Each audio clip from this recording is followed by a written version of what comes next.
What's up, Dough Chaser? My name is Jason White, and today we're going to be talking about the differences between piggybacking and aged trade lines. I made a video a few months ago, and I was basically talking about why it's not a good idea to buy trade lines when trying to increase your credit score. And I tell you, the backlash I got on this video was next level. I got a lot of great responses from people who were a little educated about trade lines, and not to diss everybody, but a lot of uneducated people began to bash me in the comment area. So I basically made this video to continue to educate you on trade lines, aged trade lines, and piggybacking, so that you can make educated decisions and not waste your money on the aged trade line market. So for those of you who were hating on my last video, this is for you. Before we talk about piggybacking versus buying aged trade lines, let's talk about what a trade line even is. A trade line is nothing but an account that reports payment history on your credit report. Okay, a credit card is considered a trade line. A car note is considered a trade line. A mortgage is considered a trade line. A student loan is considered a trade line, etc. Any account that reports payment history on your credit report is considered a trade line. So let's talk about piggybacking versus aged trade lines. I think it's very important for me to explain the differences between the two, because some of you are a little confused. All right, piggybacking is when a friend or family member adds you as an authorized user to their account so that you can benefit from their long-term payment history and their high credit card balances to help your credit utilization. Okay, now what buying an aged trade line does is it allows you to be added to someone's account as an authorized user to rent their payment history from the past. So basically, you buy aged trade line and someone has a long history and they also have a large credit limit. What happens is you're added to their account. However, you don't reap the benefit of their account to continue to report payment history on your credit report.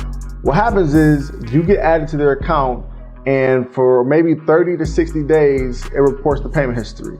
And then they remove you from their account, and every month from that period, it becomes less and less irrelevant because it's no longer reporting payment history in your credit report. And if you're not capitalizing off of that temporary boost, each month you're going to see your credit score drop more and more because the payment history is becoming less and less irrelevant.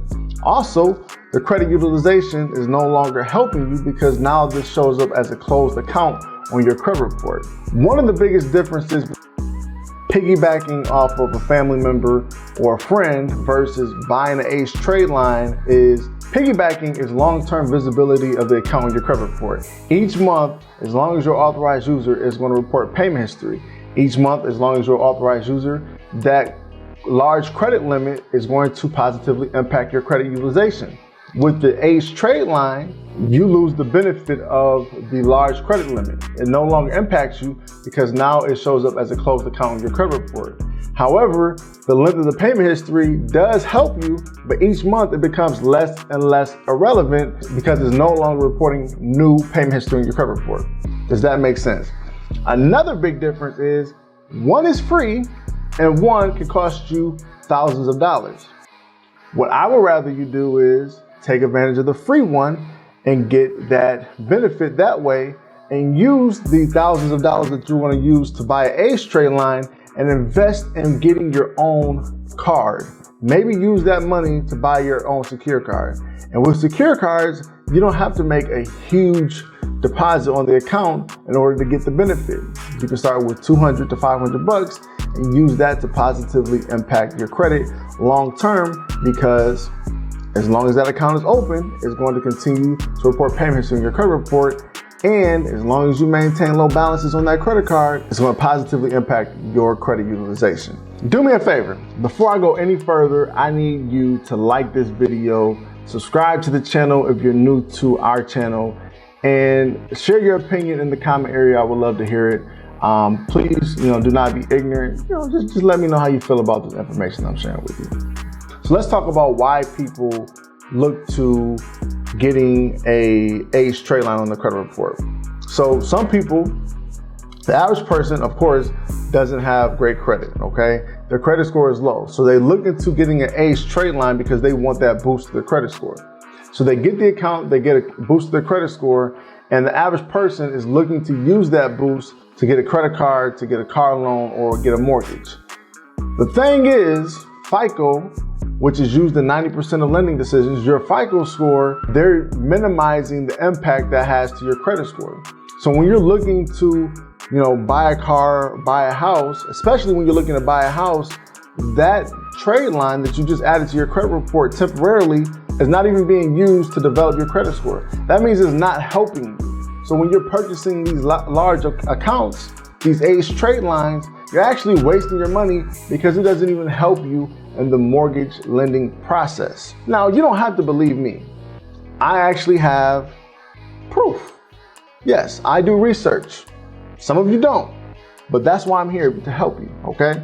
So what I'm gonna do is I'm gonna read some quotes verbatim from a couple resources. I have Experian.com, I also have Credit.com, and I also have the New York Times, okay?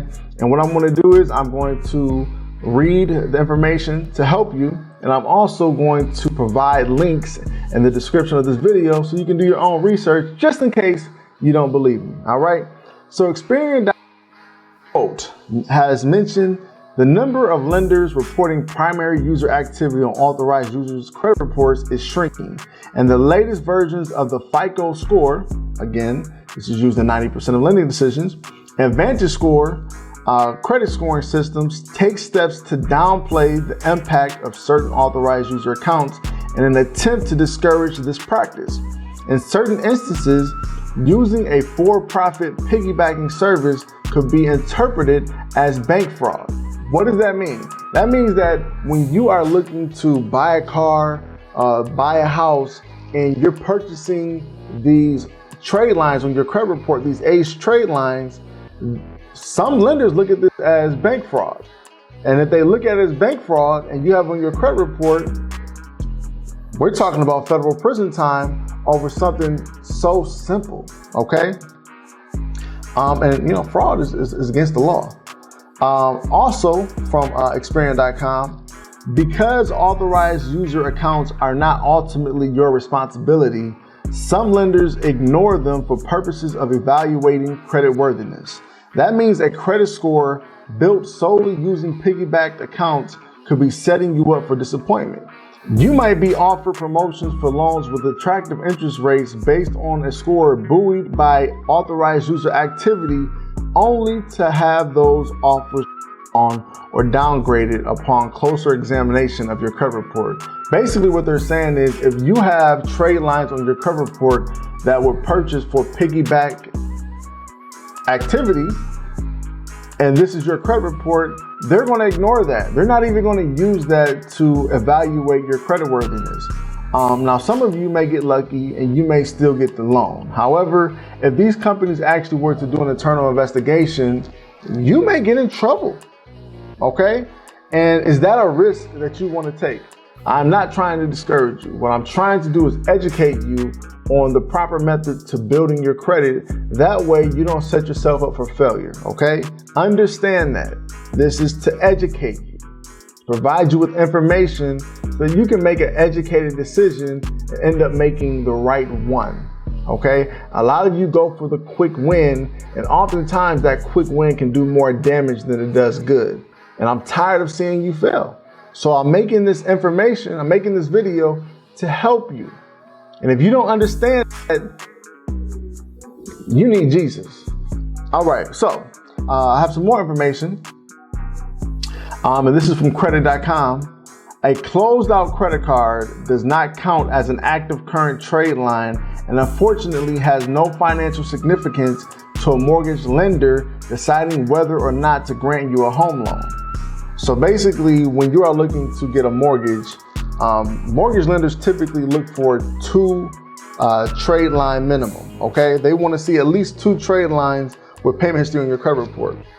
And due to the fact that a aged trade line closes within a certain period of time on your credit report, just because you have it on your credit report does not mean that it's going to help you. So when the account is closed, it does not positively influence the 2-year trade line minimum on your credit report when looking to get a mortgage. And that brings me to my next point. This information is from the New York Times, okay?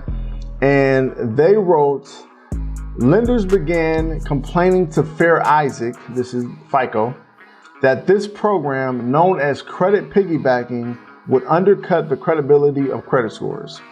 Mr. Watts said, as a result, Fair Isaac, after consulting with lenders and federal regulatory officials, decided to change its scoring formula to ignore authorized users when tallying a person's FICO score. Guess when this article came out? 2008. Yeah, they've been catching up on this piggybacking system for a while now, okay? For a while now.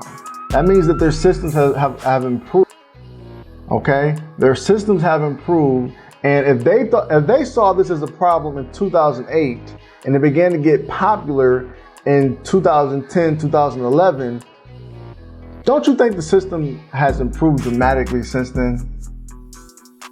It has. FICO scores are beginning to ignore authorized user activity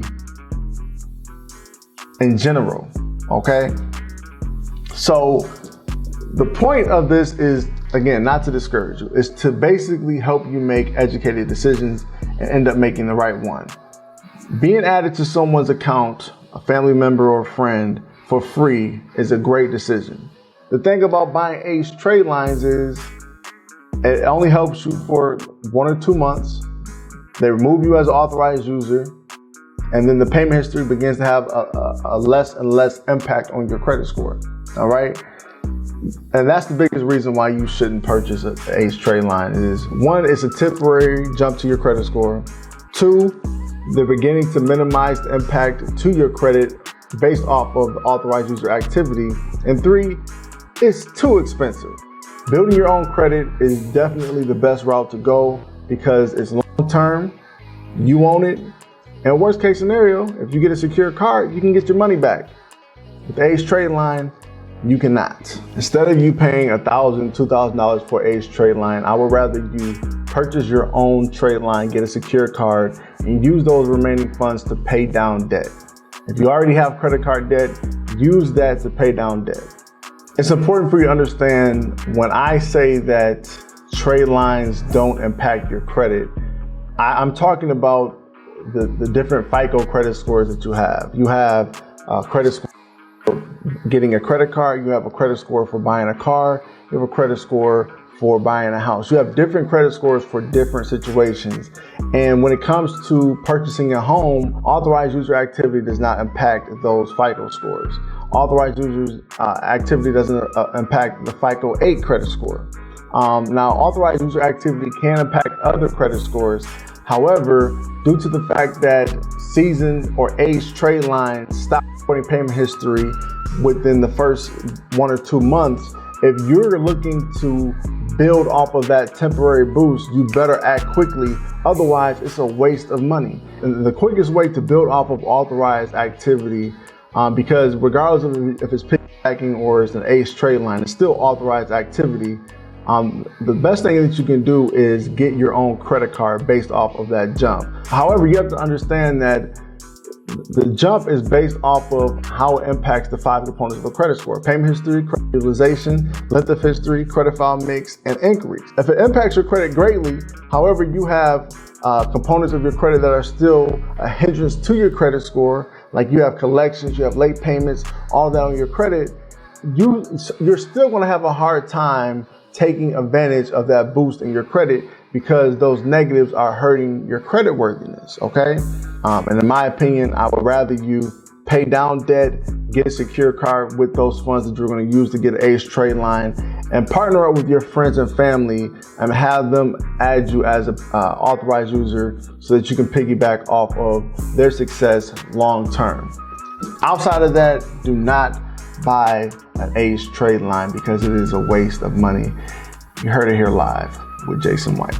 At the end of the day, I am not trying to discourage you. I am trying to help you make educated decisions, and hopefully you get that from this video.